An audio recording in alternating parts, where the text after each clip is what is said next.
साथ नारा लगाएंगे सर।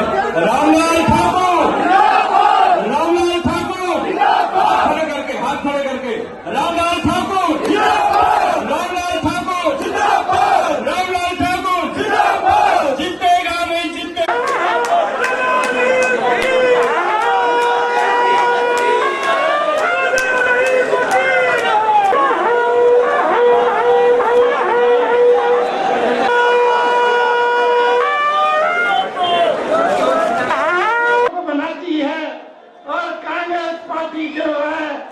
वो गांधी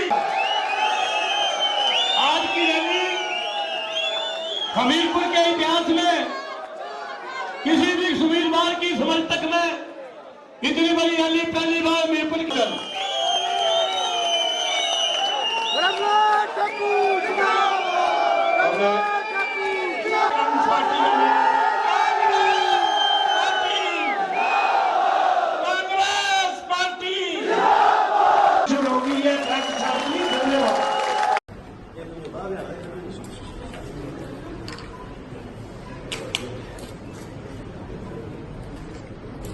कि जो सच कह रहे हैं, जिन्होंने भारतवर्ष को बनाया, जिन्होंने हिमाचल प्रदेश को बनाया, ये मैं कहूँगा ये हमारी गाथा है, ये हमारा इतिहास है।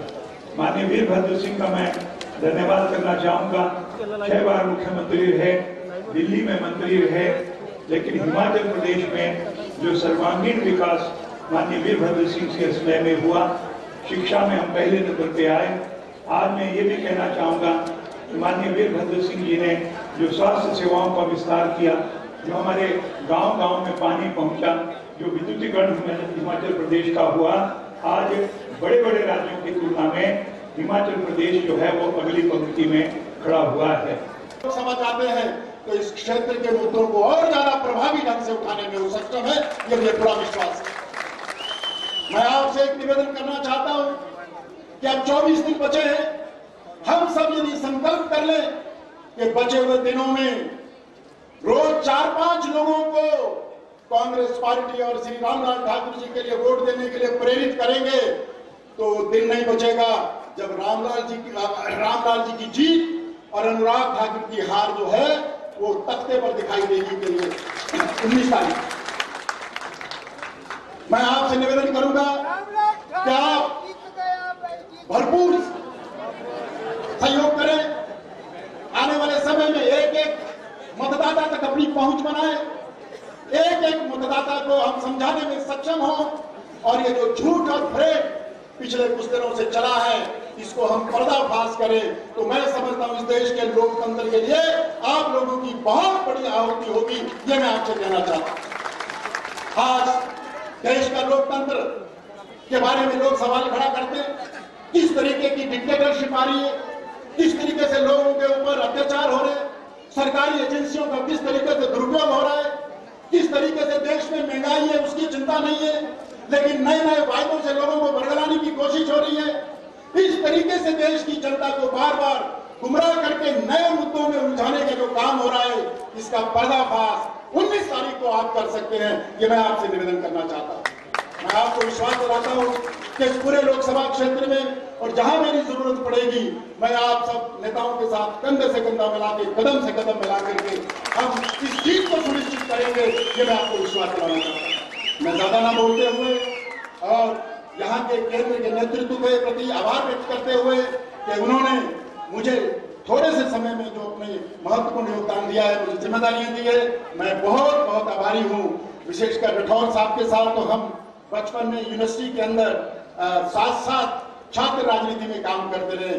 हमने इनको भी बहुत कठिनाई से विचारधारा के लिए लड़ते हुए और किस तरीके से कठिनाइयों में इन्होंने उस समय विचारधारा को जिंदा रखा है, मैंने देखा है।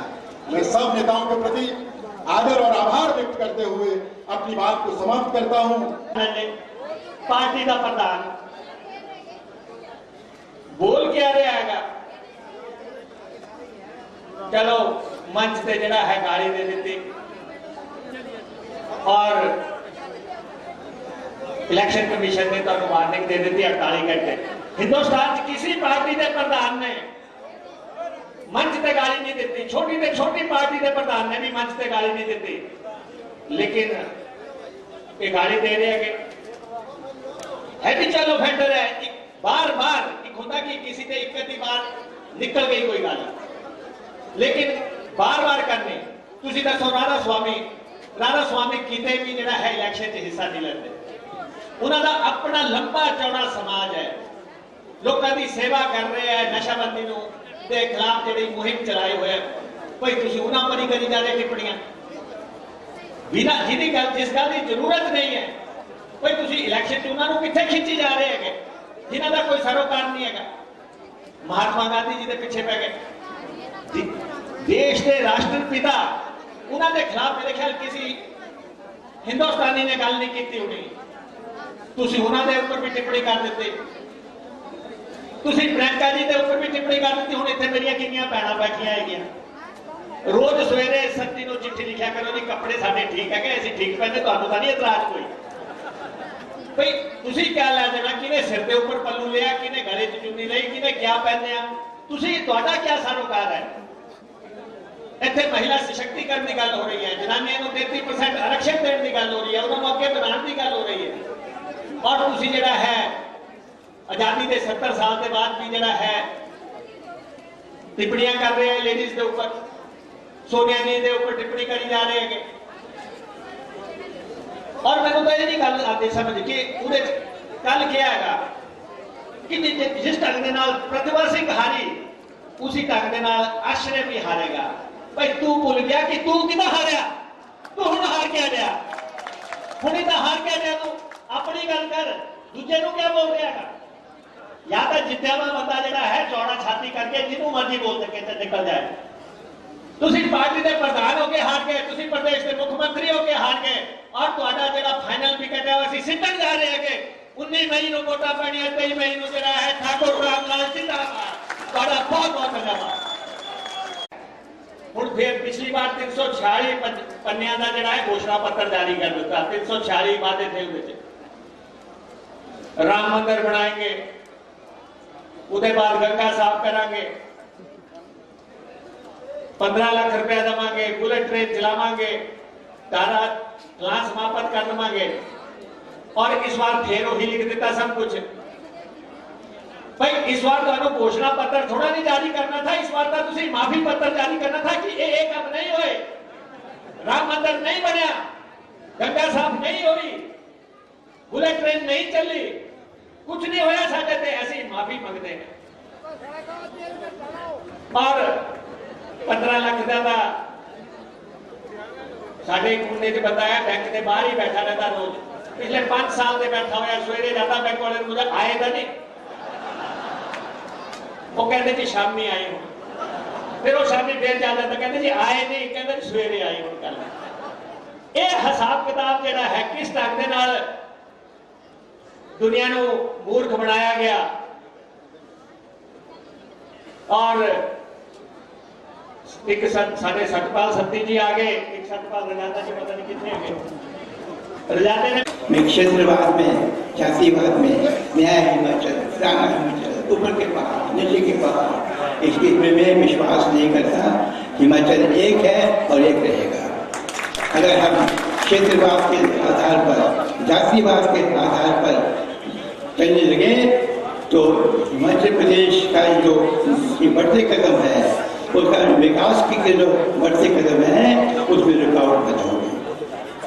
हमें सभी लोगों को साथ मिलाना है, जो साथ है वो साथ है, जो साथ में नहीं है उनको भी अपने साथ मिलाने की कोशिश करनी चाहिए, और उनको भी सम्मान का स्थान मिलना चाहिए।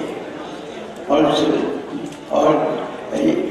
मेरा आपसे ये इल्तिजा है कि बहुत सी बातें मेरे से पहले कही, वो मूर्ति होगा कहीं भी बातों मुझे यहाँ पर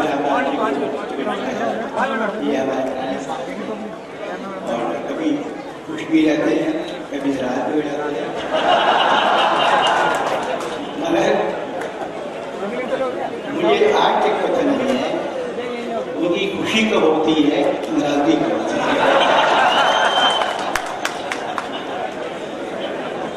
आपसे ये है कि यहाँ पर हम आपके सामने पूर्व वक्ता ने विस्तार से बात रखी है ये उनको फिर से दोहराना तो समय का दुरुपयोग हुआ और जनता जो है बड़े सोच के साथ, शौक के साथ, गंभीरता के साथ एक एक बात जो कही गई है तो उसको अपने दिमाग में रखेंगी और उसको अमली जामा बनाएंगे। आपसे ये अर्थ है या आगामी चुनाव में हमीरपुर पार्लियामेंट हल्के से ठाकुर रामदास को बिना किसी बीच विचार के एक तजर्बेवार आदमी है। अपने राजनीतिक जीवन में इन्होंने बहुत कुछ किया है, तो एक अच्छा नुमाइंदा आपको और उसको खोना नहीं चाहिए। और आप कृपा करके बिना किसी शंका के और भाजपा के कुप्रचार से बचकर आप इनको भारी भरपूर से समझा कीजिए। मंत्री और मोदी जी की फौज, मैं अभी मंडी में भी कह के आया, कृपा करके ये फौज का अपमान बंद करें। हमारे बेटों के बलिदान और शहादत पर वोट मांगना बंद करें। जहां तक देश की एकता और आजादी की बात है, पूरा हिंदुस्तान एक है। कांग्रेस पार्टी आपसे नहीं सुनना चाहती कि राष्ट्रभक्ति क्या होती है और आतंकवाद से कैसे लड़ा जाता है। हमने दो प्रधानमंत्री शहीद किए हैं। इंदिरा गांधी शहीद हुई आतंकवाद से लड़ती, राजीव गांधी शहीद हुए। आज अगर हम आलोचना करते हैं, सवाल करते हैं, नरेंद्र मोदी जी और बीजेपी के लोग ये कहते हैं कि हमारी राष्ट्रभक्ति में कोई कमी है, शर्म की बात है। पहली बार आजादी के बाद एक ऐसे प्रधानमंत्री आए हैं। हम इनको बताना चाहते हैं कि इस देश की फौज भारत की रक्षा करती है। भारत की सेना तिरंगे के नीचे लड़ती है। वो ना प्रधानमंत्री नरेंद्र मोदी की फौज है, ना बीजेपी की फौज है। और मैं आपसे गुजारिश करता हूं, जहां वायदा खिलाफी की इनको सजा दे, जो आपके साथ अन्याय हुआ, तकलीफ दी है इन्होंने अपने गलत फैसलों से, उसके लिए इनको सजा दे। वह हिंदुस्तान की सेना और हमारे शहीदों के अपमान के लिए इनको सजा दे। इसी